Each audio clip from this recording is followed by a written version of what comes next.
Education ಮತ್ತು business ಹಾಗೂ ಉತ್ತಮವಾದ ಮಾತನಾಡುವುದು ವಾಣಿಕಾರಕ.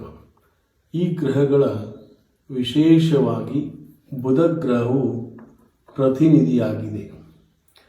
ಶಿಕ್ಷಣದಲ್ಲಿ, ವಿದ್ಯಾ ಬುದ್ಧಿಯಲ್ಲಿ, ಜ್ಞಾನದಲ್ಲಿ ಏನಾದರೂ ತೊಂದರೆ ಆಗ್ತಾ ಇದ್ದರೆ, ಸಮಸ್ಯೆಗಳಾಗ್ತಾ ಇದ್ದರೆ, ಹೈಯರ್ ಎಜುಕೇಷನ್ಗಳಲ್ಲಿ ಏನಾದರೂ ತೊಂದರೆ ಆಗ್ತಾ ಇದ್ದರೆ, ಸಮಸ್ಯೆಗಳಾಗ್ತಾ ಇದ್ದರೆ, ಮತ್ತು ಅದೇ ರೀತಿ ಚಿಕ್ಕ ವ್ಯಾಪಾರ ಆಗಿರ್ಬೋದು, ದೊಡ್ಡ ವ್ಯಾಪಾರ ಆಗಿರ್ಬೋದು, ಬಿಸ್ನೆಸ್ ಆಗಿರ್ಬೋದು, ಅಥವಾ ತಾವು ಮಾಡುವಂತಹ ವ್ಯಾಪಾರ ವ್ಯವಹಾರದಲ್ಲಿ ಅನೇಕ ಥರದ ಇನ್ವೆಸ್ಟ್ಮೆಂಟ್ಗಳನ್ನು ಮಾಡಿರ್ತೀರ, ಹೂಡಿಕೆಗಳನ್ನು ಮಾಡಿರ್ತೀರ. ಅದರಲ್ಲಿ ಏನಾದರೂ ತೊಂದರೆಗಳಾಗ್ತಾ ಇದೆ, ಸಮಸ್ಯೆಗಳಾಗ್ತಾ ಇದೆ ಅಂದರೆ ಭಗವಾನ್ ಶ್ರೀ ಮಲ್ಲಿನಾಥ ಸ್ವಾಮಿಯವರ ಪೂಜೆಯನ್ನು, ಜಪವನ್ನು ಮತ್ತು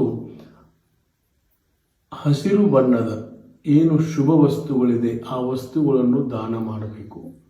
ಮತ್ತು ಏನು ವಿದ್ಯಾಭ್ಯಾಸ ಮಾಡುವಂತಹ ವಿದ್ಯಾರ್ಥಿಗಳಿದ್ದಾರೆ ಅವರಿಗೆ ಬೇಕಾಗುವಂತಹ ಲೇಖನ ಸಾಮಗ್ರಿಗಳು ಅವುಗಳ ದಾನ ಮಾಡುವುದರಿಂದ, ಮತ್ತು ತುಂಬ ಯಾರು ಕಡು ಬಡವರಿದ್ದಾರೆ ಅಂಥ ವ್ಯಾಪಾರಿಗಳಿಗೆ ಅಥವಾ ಅಂಥ ಪಂಡಿತರಿಗೆ, ವಿದ್ವಾಂಸರಿಗೆ ಅಥವಾ ಶಿಕ್ಷಕರಿಗೆ ಸಹಾಯ ಮಾಡೋದ್ರಿಂದನೂ ಕೂಡ ಬುಧ ಗ್ರಹ ತುಂಬ ಶಕ್ತಿಶಾಲಿಯಾಗಿ ಉತ್ತಮ ಫಲವನ್ನು ಕೊಡುತ್ತದೆ.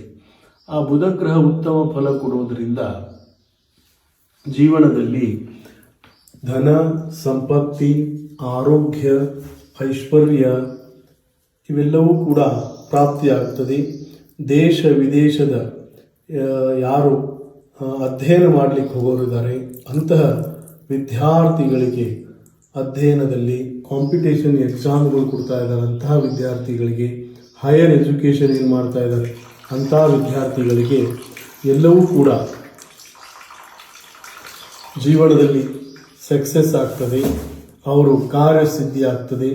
ಅನೇಕ ಜನರು ವ್ಯಾಪಾರಗಳನ್ನು ಪ್ರಾರಂಭ ಮಾಡ್ತಾ ಇರ್ತಾರೆ, ಇನ್ವೆಸ್ಟ್ಮೆಂಟ್ಗಳನ್ನು ಮಾಡ್ತಾ ಇರ್ತಾರೆ. ಅಂಥವ್ರಿಗೂ ಕೂಡ ಒಳ್ಳೆ ಪ್ರಭಾವಕಾರಿಯಾಗಿ ಜೀವನದಲ್ಲಿ ಲಾಭ ಆಗ್ತದೆ.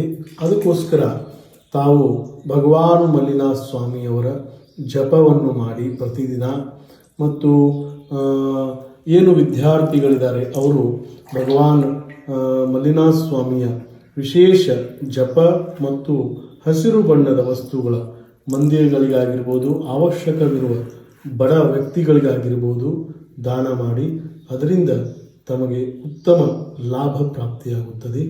ಎಲ್ಲರಿಗೆ ಶುಭವಾಗಲಿ, ಮಂಗಲವಾಗಲಿ.